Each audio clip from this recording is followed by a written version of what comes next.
Hey, what's up, guys? Hey, it's Gemini here to do a video I call Gemini Takes a Shit on WrestleMania 27. And this one is... Oh, excuse me, I got the fucking hiccups. And no, I haven't been drinking MC. I swear.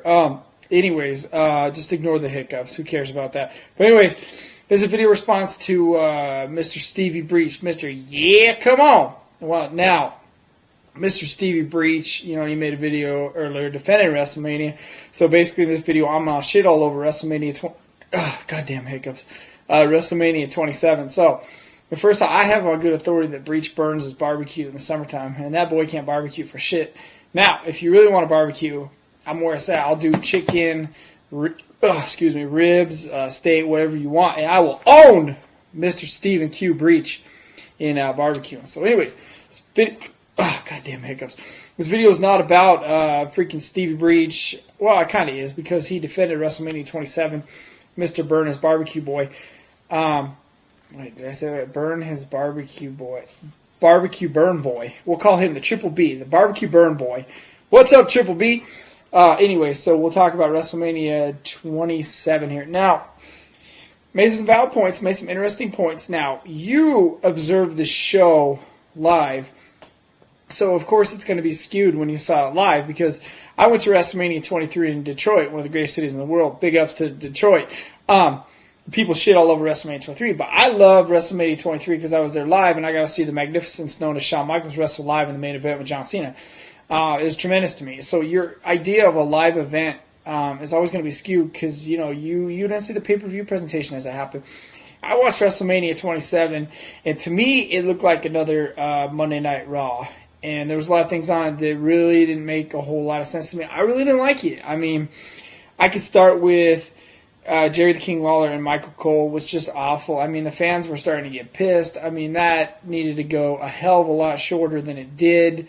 That match, I mean, Stone Cold needed to come down, stun Cole in the first 10 seconds and get him the hell out of the ring and let the real wrestlers perform in the ring. I mean, that match sucked. I mean, it was bad. Randy Orton and CM Punk, I give them a tremendous amount of credit. It was a tremendous wrestling match. So there you go. That was one of the high points of WrestleMania 27. Undertaker and Triple H, of course. You know, words can't describe the magnificence of that match. It was tremendous. Was it as good as WrestleMania 17? I don't think so, but it was way up there. You know, he talked about Alberto Del Rio and Edge in the World Heavyweight title. Wasn't that match first? First on the show? I thought if you won the Royal Rumble, you got a main event WrestleMania or work the opening match. I don't get it. So now if you win the Royal Rumble, you get to work the first match of WrestleMania. Isn't that the same match where the Rockers used to work with the Barbarian and Haku, the first match? And isn't that WrestleMania 6 where the first match was Coco Beware and Rick the Model Martel? But now if you win the Royal Rumble, you get to wrestle Coco Beware? I'm confused. The six-man tag match, Trish Stratus, Snooki, and John Morrison versus Lay Cool and Dolph Ziggler. That is a match that I will fast forward through every single time, other than seeing Snooki, who's hot as fuck. The rest of it I don't want to see. And then you go to Snooki's bisexual. Holy crap. And then you go to let's see what else we got. Rey Mysterio and Cody Rhodes. Good match. They're elevating Cody Rhodes. I'm not into the guy yet, but, you know, maybe time will tell on Cody Rhodes. I know he's got a young fan base. I understand that. I'm a big fan of his dad's, and hopefully Cody Rhodes can fill in his dad's shoes because his dad's a legend, and Cody's got a long ways to go in my eyes, but he's improving. It's not bad. And then you go to the WWE Championship match. You got The Miz and John Cena. And it's always an honor and a pleasure to see John Cena work a main event at WrestleMania. I'm sure you can appreciate that live. He always has great matches at WrestleMania. But this match just didn't do it for me. Him and The Miz just... I prefer their match at the Bash 09 over this match. And so the wrestling, and they're going for the championship. And then it ends in a double... disqualification countout. And then The Rock comes down to the ring and restarts the match. And then The Miz wins... And the matches where they end it and then restart it and end it, restart it, never ever have worked in wrestling. It didn't work at SummerSlam '96 when Vader wrestled Shawn Michaels.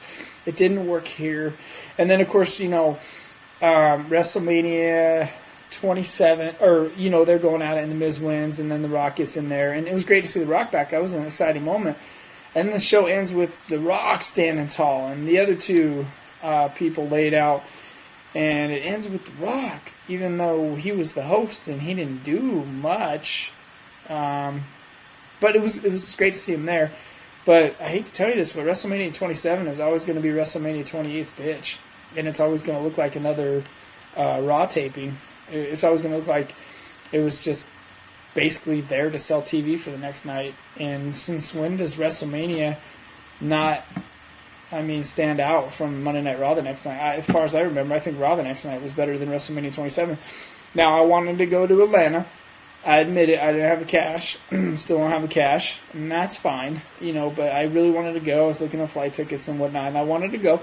But watching it, I was really glad I didn't go, because the show to me looked like Monday Night Raw. It was a fail. WrestleMania 27 was not the worst of all times. WrestleMania 11 was the worst of all times. WrestleMania 11 sucked. It was absolutely horrible. Thank God Shawn Michaels saved the day with a great match versus Kevin Nash. But WrestleMania 27 looked like something to sell TV for the next night. And WrestleMania 28 will blow this away. And if you take WrestleMania 27 and you compare it to like 26, 24, 23, 22, it's not even close. WrestleMania 27, it just didn't do it for me. It was all about selling TV for the next night. And my opinion is not very high on it. Pretty much it's okay. I just took it out of the plastic last week because I never had an urge to watch it. There's nothing on there really worth watching. Watching Sunny get in the Hall of Fame, she's old, but she's still hot. That's my opinion for the Triple B, the Burn Barbecue Boy. WrestleMania 27, wow. Whew, glad I saved the money on that one. See you guys in Gemini. Breach, don't burn your barbecue, damn it. Hey, what up, everybody? Steviebreech coming to you. Going to be defending two of the, I guess, things that people like to shit on the most in the YWC here for you. One, it's a good old WrestleMania 27 show right here for you. A lot of people say this is crap, and my good buddy Gemini, the other number 2 thing, most hated thing in the YWC, made a video pretty much trashing the state of wrestling today, saying the WB waters it down, and in that he took shots at this show. And I just I couldn't believe that he said this is one of the worst WrestleManias of all time, and he said that Cena versus Miz was one of the worst matches in not only WrestleMania history but WWE history. Well, this is an awesome WrestleMania, and I'm not only saying this because I spent tons and tons of money in order to go to this show. I think that the one reason that people shit on this show is basic just storylines and storyline endings. You can't say that Cena versus Miz is one of the worst matches in the history of wrestling, because you know what? I went to this show. Other people went to this show. Other people bought this show. Nobody paid to see Cena versus The Miz. Who do we pay to see? We paid to see The Rock and Cena. That's all we cared about, because at the time, this storyline was about The Rock being the guest host and nothing other than that. We did not know until Monday Night Raw the next night that we were going to get Cena versus The Rock. We thought this was the only way they were going to get. The way that I thought they were booking this is that they made The Rock look like he was chicken shit, like he wasn't able to get in there and fight this fight himself. At any time, he could have made this a 3-way dance. He had the guest host privileges, which means he was the runner of the pack of the whole show. He was basically the Raw GM or anything. They gave him more power than anything, and he didn't do anything about it except put himself to come out there at the end and to restart the match. That's all he did. That moment when he did come back and he came out and said the show wasn't going to end like that, and cost Cena the title and went after The Miz, and then got in the show standing on the ropes. That was a great moment, not only for WWE, but for WrestleMania, for wrestling fans out there. Honestly, all of us thought that was the only way we were going to get to see The Rock. We never thought we were going to see him again. We thought that might be his swan song. He'd go back to Hollywood, start making some crappy movies none of us want to see. Now, Triple H and Taker, don't even need to say about it. Talked about it 1,000 times. One of the greatest matches I've ever seen live, and anything else. Now, the Edge versus Del Rio match, a lot of people crap all over because everybody thought that Del Rio was the cap off his year, finally winning the title after doing so much already in his first year, headlining at WrestleMania, even though it was the opening match. Lots of people say that it was Edge's first last WrestleMania, and they knew that he was hurt already. I think they might have known he was hurt, but not known to the extent that he was going to have to leave. I think it was already always booked that Edge was going to win the title that night, and the storyline was going to go from there. I did not like the fact that for 20 minutes we saw Edge and Christian go after that card, because I think everybody thought that once Christian grabbed that crowbar, he was going to turn heel on him somewhere. Now, the storyline could have gone anywhere from there. It could have been that Del Rio used his money to actually pay off Christian, and they were going to have Christian turn on Edge at the next pay-per-view, make Del Rio the champion that way. Then we were going to get an Edge versus Christian feud, which I think everybody would have liked, but to help elevate Christian, put him higher up the card, because I think everybody hated the way that they elevated Christian with him winning the title against Del Rio in the ladder match, and then putting it on Randy Orton on the first SmackDown after that. I thought everybody thought that they were shitting on Christian, and we were never going to see him move up the main event again. Now, if Edge doesn't get hurt, we don't really know whatever happens to Randy Orton. I mean, Randy Orton might have stayed that number 2 guy on Raw, and stayed there, and maybe he wouldn't have moved to SmackDown to be over on Edge's show, or because we all know how much of a fail it was when they moved Edge over there.